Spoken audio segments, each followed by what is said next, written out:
Sorry, I'm spacing Yes, there's out on a this couple question. that... Oh yeah, so, well, PS3 Elite members Yeah. get the map packs the same day as Xbox 360 Elite members. I don't know how Elite's set up is obviously Elite members get content earlier, then they come out in the pack form on their platforms. I don't know if that impacts the deals Activision has set up for when the platform itself get the packs. So that would be a good Call of Duty Elite question for the Beachhead team. We were talking about earlier. Do you actually have a favorite loadout so far when you've been playing Modern Warfare 3? Like maybe it's something that the people who are watching could take as a pro tip for when the game comes out. It depends on the game type that you're playing in. Like, what are they doing right now? They're doing Kill Confirmed right now, yeah. Kill Confirmed. So Kill Confirmed, for me, it's all about situational awareness. So Kill Confirmed it's kind of a mix between a team deathmatch and objective thing, but I still use my team deathmatch loadout for it. So I'm focused on speed and situational awareness. Is there a sort of sorry, not a kill streak, but a strike package that you kind of favor over one or the other? For Kill Confirmed? Or yeah, sure, for Kill Confirmed. For Kill Confirmed, I actually use my support package. Because what I want that situational awareness, because I want to know where guys are, because where the enemies are is important because that's where you know the most tags are going to be. And in this, getting tags is far more important than getting kills. So you want to be going in, and not only do you want to be focusing on getting the kills for your team, but picking up the dog tags that your teams are leaving behind.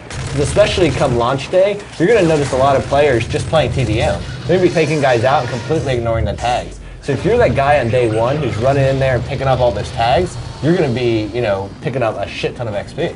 Yeah. So obviously experience is a big deal because now you not only are gaining levels, but you guys have also added the ability to level up weapons in this.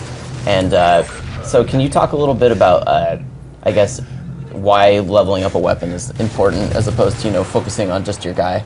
Well, leveling up a weapon is important because when you're leveling up your weapon, you're unlocking everything for that weapon. That's how you're unlocking your attachments, your camos, your weapon proficiencies, most importantly. Yeah, weapon proficiencies, I think, are something that kind of bear a little bit of talking about. They're really cool. Like, I guess the easiest way to think about them is a weapon perk, which it seems like you guys kind of took some of the perks from the other games and have now attached them to weapon proficiency, so you can effectively almost have like a fourth perk at times. Exactly, yeah. Things like that were bling in the previous games is now 2 attachments as a weapon proficiency, which allows you to add multiple attachments. Things like Deep Impact that were perks before are now for Deeper Impact, but it allows you to fully specialize in your weapon, and it's great because, I have a favorite weapon, but sometimes that weapon isn't always perfect for say domination as it is for team deathmatch. But now I can customize that same weapon like an ACR different ways so that same weapon now works better for me when I'm focusing on speed and capture the flag, or when I'm focusing on accuracy like in things like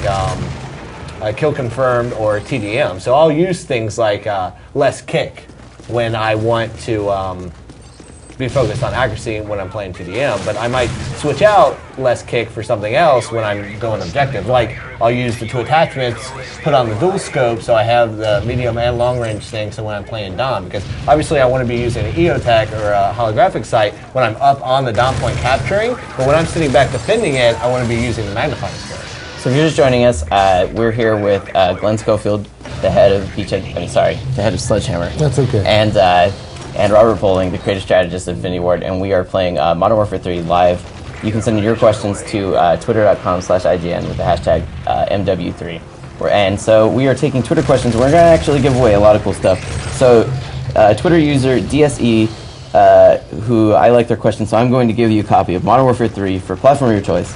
He asks, will the dive ability return in Modern Warfare 3 multiplayer? No, there's no dolphin diving in Modern Warfare 3. Is there a reason that you guys took that out? It's a matter of style. I mean, Modern Warfare 3 multiplayer style is very much more in the vein of Modern Warfare 2 in terms of speed and weapon damage and things like, the ability to drop the prone rather than dive the prone. It's just a different style in how the game plays out. It's the style that we prefer, definitely. The Elite stuff is all new. Yeah. And that's, having seen it for myself, it's pretty cool, the stats that it tracks. What was sort of the goal when you guys brought in the Elite service? The Elite service was, with Modern Warfare 3 as a whole, as a platform as a whole, we were looking at how can we not only reward and incentivize players for playing in multiple styles of play, so getting outside of just that team deathmatch player, which is, why we did strike packages, why we did new game modes like Kill Confirmed. but then also we wanted to give the player tools to identify what they're good at in the game. And Elite was just one step in that direction of allowing you to see, like, okay, maybe I'm not a good kill-death ratio guy. Maybe I'm horrible at team deathmatch, but I'm really good at defending flags, or I'm really good as an assist player, I'm really good at this. So it allows you to figure out what type of player you are so you can better customize your loadout, your strike package, how you're approaching the game so that you can take advantage of that. And largely, you know, all the features that you described, they're all free. That's the thing that I think sometimes people get a little caught up on, is thinking that they have to pay for all of this. The paid features are actually much smaller, it seems like, than the list of free features. The Definitely. List, yeah. Much smaller. And then plus it includes all the DLC we ever do for Modern Warfare 3. So if you're buying DLC in the first place, it makes no sense not to get Elite and then go ahead and get all the other stuff that comes with the DLC that you get. So what sort of, I think people have been kind of wondering, does, here's a good quick Twitter question from Exponential. He says, does every gun have a weapon level? Every gun can level up, correct? You level up your every weapon in the game has its own individual rank, and then only primaries have the weapon proficiency. Okay, but obviously you need to use pistols necessarily to unlock something like a Kimbo or something like that. Right. Yeah. So what sort of strike package additions have been added to the game? Earlier we saw the advanced UAV, which is kind of plays a similar role to the the spy planes in the previous one, where now you can actually tell facing of opponents, not just where they are. Exactly. It's a more detailed situational awareness rather than just the red dots. Are there any other strike packages you think that have been added that are, like, you know, particularly noteworthy? Yeah, I mean, there's a ton of them. I mean, one of my favorite is the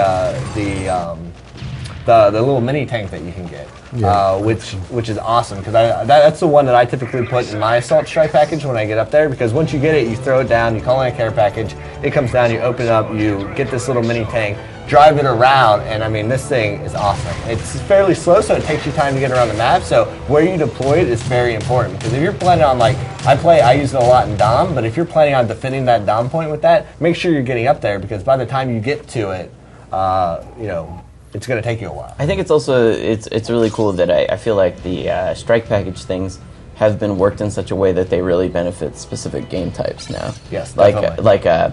There's one of the strike package bonuses you get is a stationary emplacement that launches a few explosives, like the first few people that come by a corner. Yeah, the IMS. The IMS, yeah.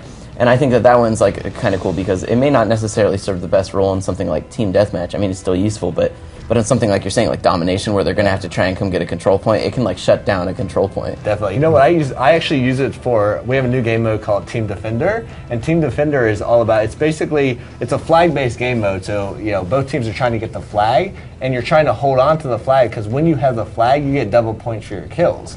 So the team is trying to hold on to the flag, but you don't have to hold it down at any point. You can move with the flag, like, and capture Basically, the flag. it's almost like a mobile domination in a way. Exactly. It's like a mobile domination. So what I will use IMS for is, if I'm the flag bearer, I'll make sure I have IMS, and once I unlock it, I hold on to it. And then when shit gets hairy, and I know I'm about to go down, I throw down the IMS. That way, when I die and the enemy comes to get the flag, it takes them out, so that me and my team have time to respawn and get back to the point. The next Twitter question from Ben Zurcher. I love Ben Zurcher. Yeah, well, and he's pretty multiplayer focused, so because he's so multiplayer focused, I'm going to give him one of the Modern Warfare 3 gaming glasses from Gunner Optics to save his eyes.